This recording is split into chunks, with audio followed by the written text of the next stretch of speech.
Ya, halo semua. Jadi, tadi kita sudah mempelajari tiga tipe bukti audit. Nah, ini tabel tentang informasi daripada masing-masing akun. Dan ini sumbernya dari mana sih bukti itu biasa berasal. Contoh yang gampang nih, cash in bank. Jadi, eh, kas di bank itu buktinya didapat dari bank. Gampang. Berupa apa? Rekening koran. Gampang. Lalu contoh berikutnya ini yang tadi saya bahas, akun receivable, piutang. Sumbernya dari mana? Ya dari customer. Kita kirim konfirmasi, menanyakan saldonya sudah sesuai atau tidak. Ya, lalu contoh lain seperti hutang. Hutang berarti dari kreditornya yang kita berhutang ya, dan lain sebagainya. Ini sumber-sumbernya dapat dari mana. Nah, lalu tipe berikutnya adalah analytical procedure. Jadi, ini adalah tipe bukti audit yang didapat dari hasil analisa. Dari hasil analisa atas ya ini financial information. Ya. Jadi kita mengevaluasi informasi keuangan, tentu saja laporan keuangan, terutama posisi keuangan dan laba rugi. Nah, cara evaluasinya dengan cara ini. Analysis of plausible relationship, hubungan yang masuk akal. Jadi kita menganalisis, kira-kira ini masuk akal nggak sih angkanya? Kira-kira ini ya di antara financial and non-financial data. Jadi ceritanya kita menganalisis dari data yang financial, tentu saja yang di laporan keuangan, dan juga dari non-financial data ya, dari kita wawancara orang, manajernya menyebutkan ini dan ini, ya ataupun dokumen-dokumen atau surat yang ada kita bandingkan ya. Jadi kita menganalisis hubungan yang masuk akal antara kira-kira benar nggak sih yang non financial data ini dicerminkan dengan financial datanya. Nah itu. And are required, dan biasanya analytical procedure atau prosedur analitis ini dibuat saat planning and completion audit, fase audit ya, fase perencanaan dan juga fase penyelesaian audit. Nah, itu adalah analytical procedure. Jadi sekali lagi bukti audit yang didapat dari hasil proses analisis. Apakah hubungannya itu masuk akal atau enggak antara yang financial dan juga non financial. Itu adalah prosedur analisis. Fungsinya buat apa? Tujuannya untuk ini. Biasanya sih didapat banyak tujuannya dari fase perencanaan, yaitu kita bisa memahami memahami industri kliennya itu seperti apa, bisnisnya klien itu seperti apa ya, dengan cara itu mengevaluasi ini information keuangan ya, informasi keuangannya. Lalu berikutnya kita bisa menilai apakah perusahaan tersebut punya kemampuan untuk going concern. Jadi masalah keberlangsungan usaha. Apakah perusahaan itu akan bangkrut atau enggak? Itu kelihatan dari financial information-nya. Gampangannya ya kalau perusahaannya rugi terus, berarti kan keberlangsungan usahanya dipertanyakan. Nah, itu bisa dilihat secara cepat dari analytical prosedur. Nah, bukti hasil analisis. Nah, ini contohnya. Jadi, ada rasio-rasio yang bisa dijadikan indikator atas kira-kira ada masalah keuangan mana yang menyebabkan perusahaan dipermasalahkan keberlangsungan usahanya, alias bangkrut.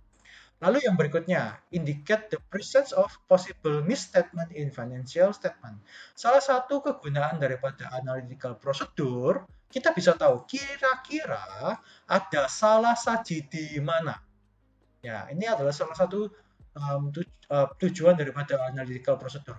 Kira-kira ada di mana letak salah saji di laporan keuangan ini? Angka yang aneh ini ada di mana? Nah, ini contohnya. Keberadaan atas ini, unusual fluctuation. Jadi, tiba-tiba tahun, misalnya contoh ya, contoh um, piutang tahun 2019 nilainya 100 juta. 100 juta. Lalu ternyata piutang tahun 2020 meningkat jadi 1 miliar. Nah, ini kan aneh.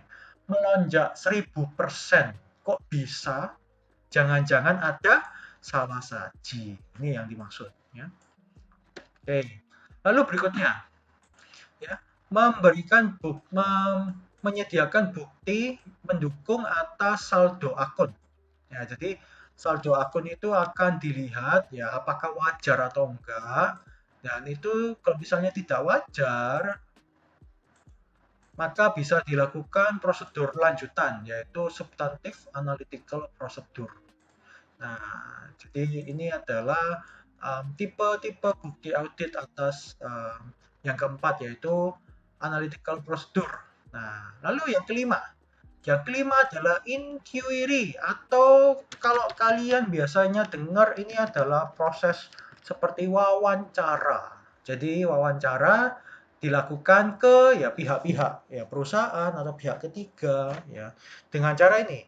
Jadi tipe bukti audit inquiry itu mendapatkan bukti informasi tertulis maupun lisan dari klien ya.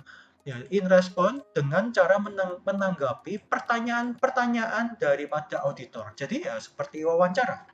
Nah, seperti wawancara, tapi ya kliennya bisa nulis, ya, memberikan jawaban secara tertulis maupun secara lisan. Biasanya sih secara lisan sih. Kita langsung tanya, ya kita berikan pertanyaan, kita tanya, kita catat jawabannya. Nanti dari jawaban ini, dari klien respon ini, akan dicocokkan dengan keadaan informasi keuangannya, apakah benar atau tidak. Nah itu, ya itulah fungsinya daripada analytical procedure. Nah, lalu berikutnya, recalculation. Gampangannya kita menghitung ulang. Kira-kira atas sampai bawah ini jumlahnya sudah benar atau enggak ya. Segampang itu recalculation. Rechecking a sample of calculation made by the client. Mungkin aja mereka ada salah hitung. Jadi kita melakukan hitung ulang. Semudah itu. Itu adalah bukti audit. Ya, termasuk bukti audit. Jadi misalnya apa sih contoh bisa bukti audit yang didapat dari recalculation? Nah, jadi jangan dianggap remeh. Kita menghitung ulang ya, kita hitung ulang itu bisa saja kita bisa mendapatkan adanya salah saji. Akibat apa? Akibat error. Jadi human error dari klien. Oh, dia yang harusnya 10.000 dicatat 100.000. Nah ini, kalau kita menghitung ulang kan kita tidak bisa mengetahui hal ini ya. Kita jadi bisa tahu, oh ternyata dia salah catat. Dapat dari mana? Dari menghitung ulang. Nah itu ya contohnya. Lalu yang berikutnya adalah re-performance.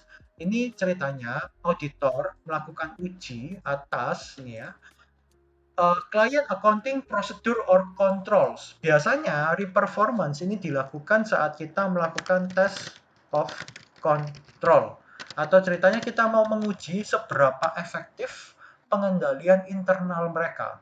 Dengan cara kita melakukan re-performance. Re-performance itu ceritanya kita melakukan apa ya, reka ulang kejadian ya. Kalau misalnya kita biasa kenal, reka ulang kejadian. Gimana sih? Ya, gimana cara catat ya dari awal terima purchase order hingga membayar.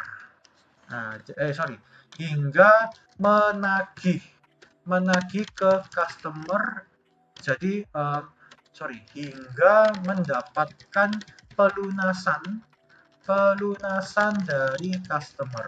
Nah, jadi ini hingga jadi kita melakukan re-performance. Kita mencoba melihat suatu transaksi ya. Jadi dari transaksi kita lihat dia itu gimana sih dari awal terima purchase order. Jadi kita mencari dokumen purchase order, kita cari rentetan dokumennya dari purchase order, nanti dibuat sales order, nanti dari sales order dibuat menjadi invoice, dibuat surat jalan, dari surat jalan ya, nanti klien melunasi, pelunasan piutang. Nah ini atau penerimaan kas. Nah ini. Ya, jadi kita mau memastikan dari awal sampai akhir kita melakukan pre-performance. Jadi kita melakukan ini accounting procedure of or controls. Jadi sampai akhirnya dicatat di jurnal. Nah, ini. Ini adalah contoh re-performance. Dari awal reka kejadian sampai akhir kejadian. Dilakukan re-performance. Oke, lalu yang terakhir adalah observation. Observation ini hampir sama dengan physical examination. Hanya saja, kalau physical examination itu kita melakukan inspeksi atau menghitung atas tangible asset. Namun, kalau observation, jadi kita hanya melakukan observasi. Kita melihat proses. Nah, kita melihat suatu proses atau prosedur yang sedang berjalan, yang dilakukan oleh klien tentu saja.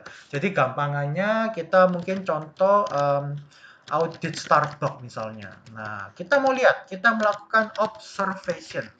Kita mau melihat cara bikin apa ya, misalnya cafe, oh cara bikin misalnya long black coffee. Ya, ini gimana sih caranya? Oh, caranya gampang, cuman butuh 300 mili air panas ya, hot water.